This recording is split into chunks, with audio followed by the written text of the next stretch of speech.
What was the most dangerous decade to be a Formula One driver?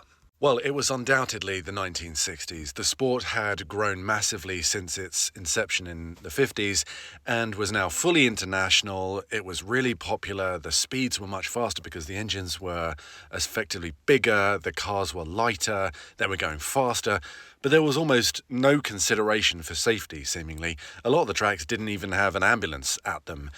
You can see here there were some barriers in this one, but plenty of the tracks didn't have any, particularly places like the Nordschleife and Spa, where if you went off the track, you'd just hit a tree and almost definitely die.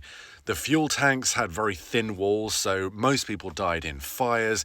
It was just a really, really dangerous sport to be in at the time. You could expect about 2 or 3 drivers dying per season in the 60s. There were obviously people dying outside of the races as well in practice sessions and in testing. Actually, in testing, there were even fewer safety considerations because no one was paying attention.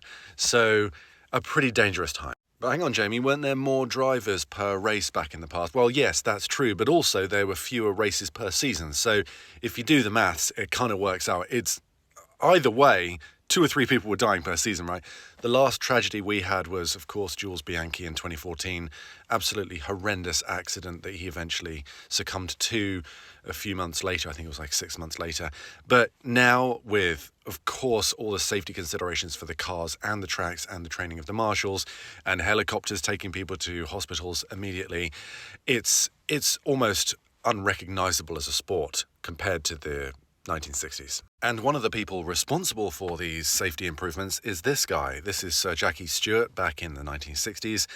He wasn't appreciated for it either. He was booed, he was called a coward, but he was like, I've seen enough of my friends dying, I need to do something about this. So he was the person that really pushed for track and car safety improvements, along with people like Max Mosley, Professor Sid Watkins. They all brought in these safety improvements over the decades to make it what it is today.